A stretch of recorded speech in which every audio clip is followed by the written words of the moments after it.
Thank you, Gwen, for that introduction. And a big congratulations to your fellow longshoremen who just won a record wage gains. You deserve it, man.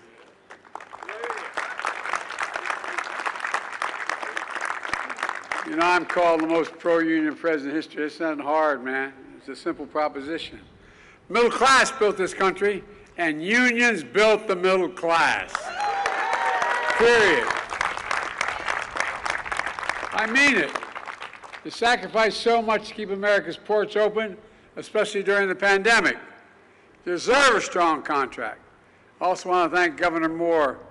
I think he may be the best governor in the country, man. Where are you, Gov? I tell you what, man, I wish I had played ball with him. You know, and Mayor Scott, there you go. Stand up, man. Let him see you. This guy's got, being a mayor of a major city is one of the hardest jobs in American politics. They think you have all the answers and they know where you live.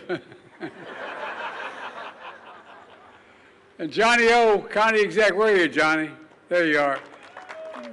I used to be a county councilman. I think it's the hardest job in America. People think you know what you have. You don't have nearly what you think you have. You think you can solve all your problems, and when you can't, you get in trouble. And they know where you live, too, so thank you, Johnny O. Appreciate it. We look forward to seeing you in Congress next year, man. Look forward to seeing you in Congress.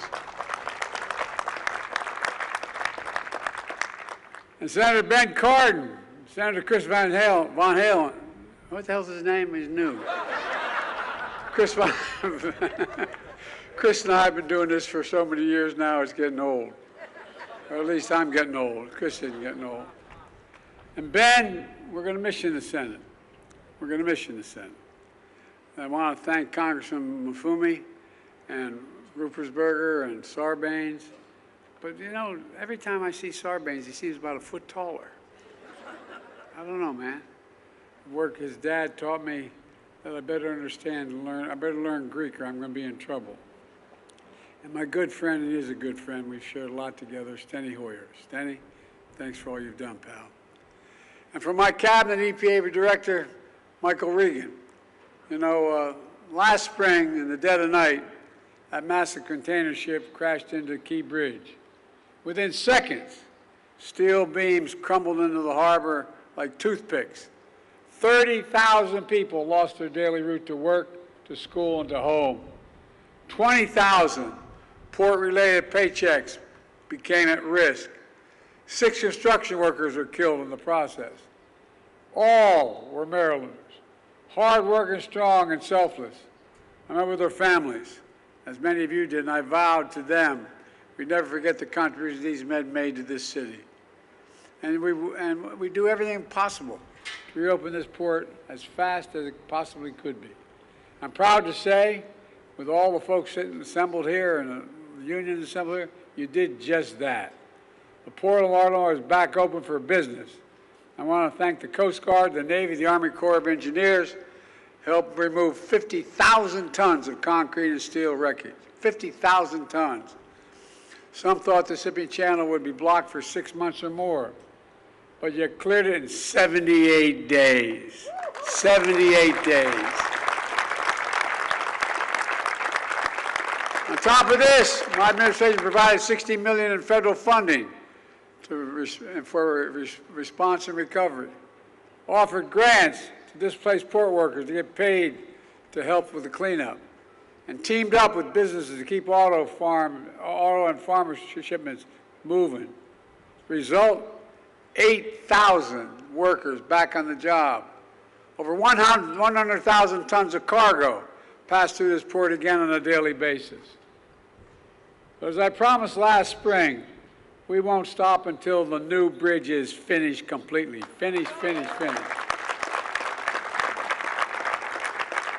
I'm calling on Congress to fully fund it this year, before we go out, this year. New bridge built with American steel and union labor. And that's not all. For years I've been saying it's not enough just to rebuild America. We have to build it back better and stronger than before. That's why today I'm proud to announce we're delivering $3 billion in funding from my Inflation Reduction Act to help clean up and modernize ports in 27 different states and territories, from Pennsylvania, Georgia, Michigan, and beyond, including, yes, Puerto Rico.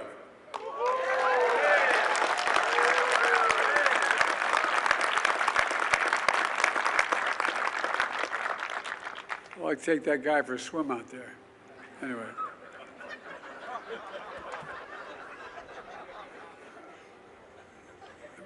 Stenny's looking at me, don't get going, Joe.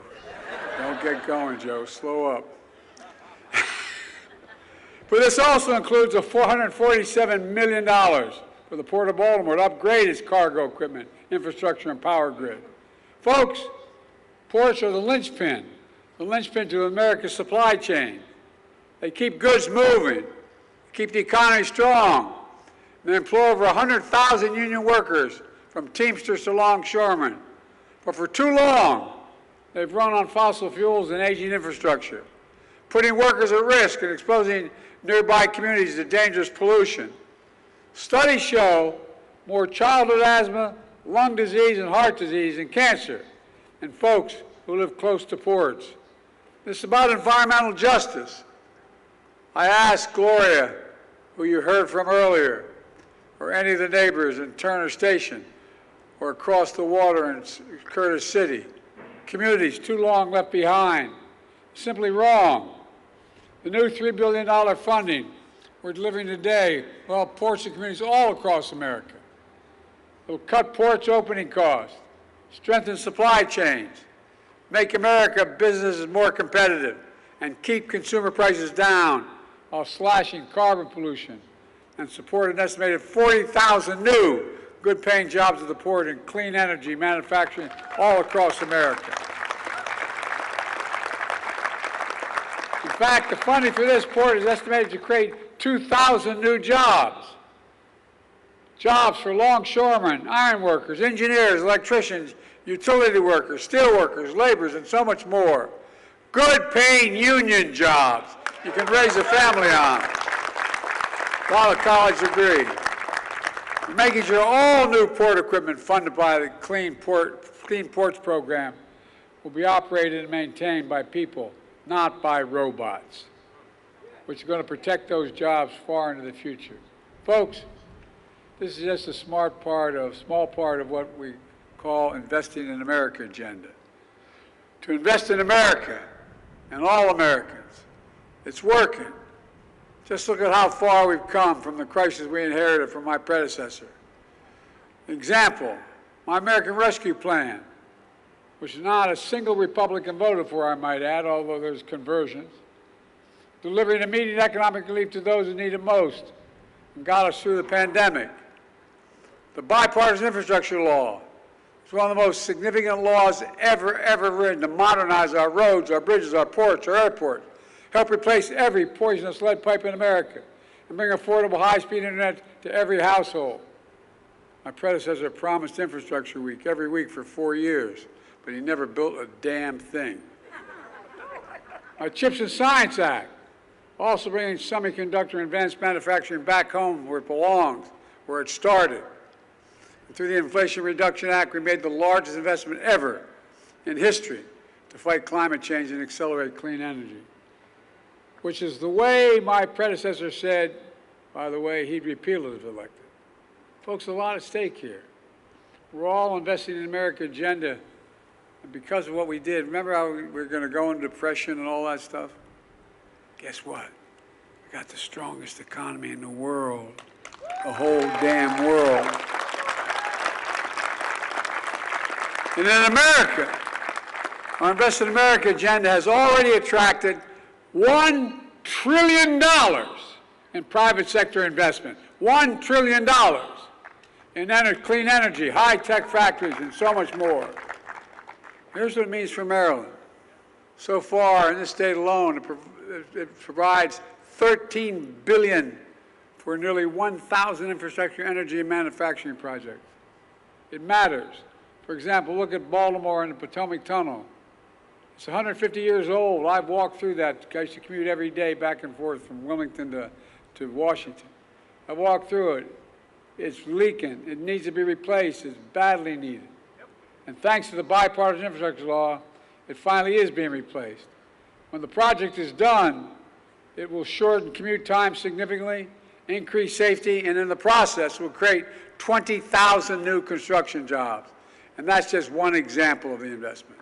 Folks, it's clear, after years of broken promises by the last administration, Kamala and I and our entire administration are delivering for America. We created a record 16 million new jobs, more than any single presidential term in American history. Wages are up. We brought inflation down to the same rate it was before the pandemic. In fact, wage gains have outpaced inflation. Some people have more money in their pockets. Interest rates are falling. Unemployment's been this low. It hadn't been this low for this long in over 50 years because of you all. Manufacturing's making a comeback. Where the hell's it written saying we can't be the manufacturing capital of the world? Where is that written? So we're bringing jobs back home and factories home. And by the way, we've invested more in red states than in blue states. Because I said when we got elected, we'd have president for all Americans. More in red states than in blue states. And those of you in Congress know that there's a group of Republican members of the House saying we got to keep this going. Because all of a sudden they're realizing how helpful it is. America once again has the world's strongest economy. Folks have filed a record 19 million new business applications since we took office. Each filing for new business application is an act of hope. Put it all together. In thousands of cities and towns, we're seeing the great American comeback story. Consumer confidence is up this month larger than ever. The economy is growing. Middle class is doing well. We're showing we're the only nation in the world that always emerges stronger from a crisis than we went into the crisis. The only one. We have to keep that progress going and growing. Let me close with this. When I see this port now, cranes in the air, ships and cargo on the move, I hope and feel what I hope you feel, a real sense of pride. I mean it sincerely. Pride. Pride in your community. Pride in our country. Pride in the capacity of our labor unions. That's what Baltimore Strong is all about. It's about pride. I know because generations of Bidens lived here since the 1850s. My dad was born here. He always told me, the true measure of a person is not how often you get knocked down, it's how fast you get back up. That's Baltimore, it gets back up fast. That's Maryland, it gets back up. And that's why I've never been more optimistic for our future. We just have to remember who the hell we are. We're the United States of America. And there's nothing beyond our capacity when we do it together. So let's keep working together. God bless you all, and may God protect our troops. Thank you, thank you, thank you.